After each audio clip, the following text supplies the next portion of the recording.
Let freedom ring. Let freedom ring. I say to you today, my friend, let freedom ring. The newest voice for the conservative American. It's about faith. It's about family. It's about freedom. Mr. Gorbachev, tear down this wall. Barry Curtis and the Curtis Report starts now. Welcome back to the Curtis Report. Hey, thanks to you folks on Facebook. I always want to give you a shout out to you folks on Facebook. No matter how you're listening to us, on your call letter radio station or on the website, whatever it may be, we appreciate you being a part of and listening to us on the show. Then jump right into here because we've got a special guest we've got back on the show here, and that's Dr. Robert Brown. And I want to welcome Dr. Robert Brown back to the show. Dr. Brown, welcome back to the Curtis Report. Oh, it's a pleasure to be here. You know, it's so much as it relates to diet and health and diet and the aging process. More recent reports released talking about what sort of foods are healthy for us and so on and so forth. Let's jump into this part here. If I am a predominantly healthy male or female, let's say in my 30s to 40s, what sort of food intake and other daily rituals would you recommend for me to do to lead a healthy life? Well, one of the things I highly recommend is educating yourself, and there is a website that does a pretty darn good job on it. It's called the DietWise, and it's by basically a hero in holistic medicine, Keith Scott Mumby, and he's been doing alternative medicine since the 70s, so he's been up against a lot of friction. Right. But he points out one important thing is that there's no one diet fits all. I'm on a paleo diet, which I think is the best of all diets, but you still have to explain that to us. Explain that paleo diet. Well, it's basically the evolutionary diet. In other words, we have millions of years of our body getting used to these foods, primarily starting with tropical foods because we all started from the tropics. And as we went further north, we had to adjust our diet because there aren't those nice, wonderful tropical fruits and vegetables all year round. Right. And so as we did that, we did develop some differences between us, but those differences can easily be, once you get onto the diet, you feel so good that when you eat a food that your body doesn't like, it'll tell you within a few minutes. And now and that could be meat, right? I mean, let's kind of break it down because you're talking about tropical foods. We're talking about vegetables and fruits. Right, vegetables and fruits and fish. And fish. Okay, so fish is part of that as well. So, and that's interesting because that's where we started from. I mean, originally, and what we ate. Let me ask you something about that. How does milk play a role in this? It's there is a book entitled "Milk: The Deadly Poison." It is a deadly poison for some. In fact, the rate of osteoporosis is highest in the countries with the most dairy food consumption. Isn't that interesting? That's bizarre. Yes, and childhood diabetes is 6 times higher in Finland than it is in America, and that's because Finland is the highest dairy food consumption in the world. So there's a lot of factors, and to just look at it just from a logical standpoint, we're the only animal in the world that drinks another animal's milk. Not exactly the way our Creator made us to do. Right. So you're saying other than breast milk, or inclusive of breast milk? Breast milk is extremely important. Right. Children average at 10% higher IQs that are breastfed.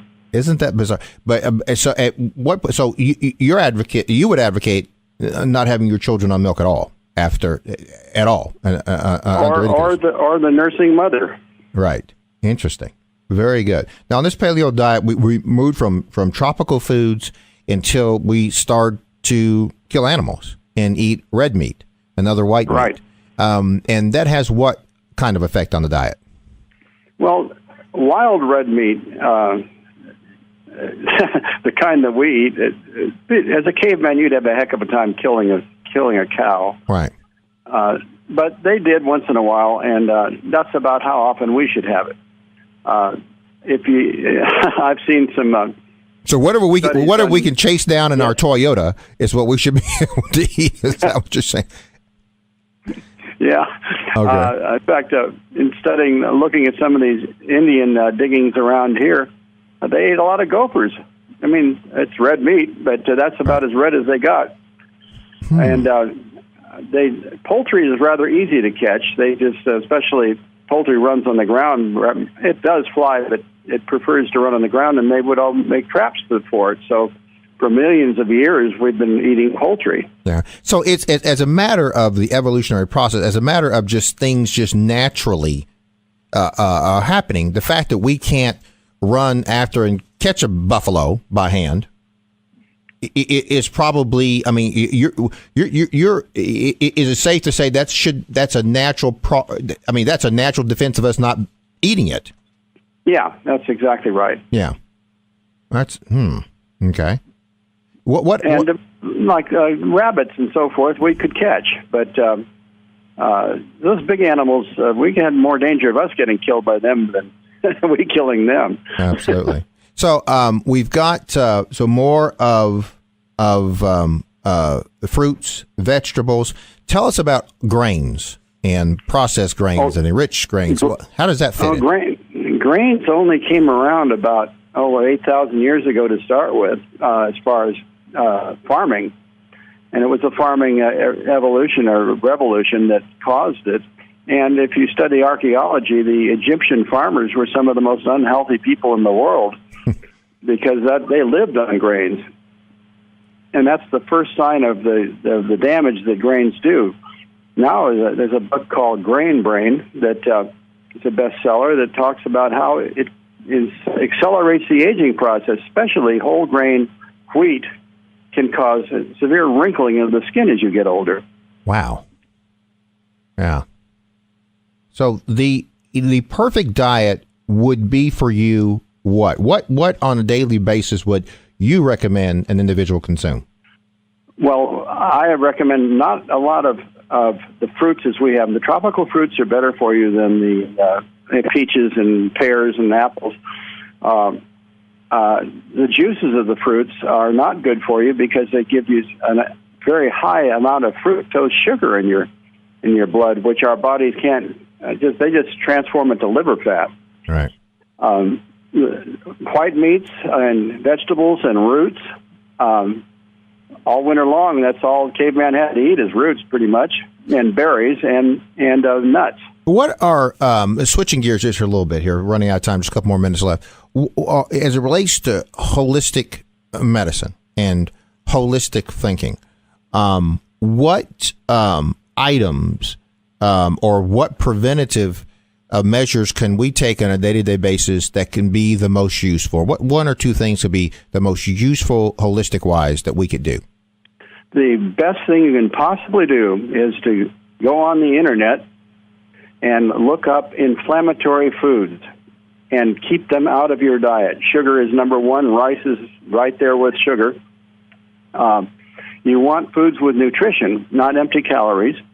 And you can actually get an app for your smartphone that has the IF listings of foods. And the higher the number, the better the food. And for instance, the tart cherries are way up on the list of anti-inflammatory. And like if you have arthritis and you eat an inflammatory food like a piece of cake, that's inflammatory. And arthritis, the term itis only means inflammation in Latin.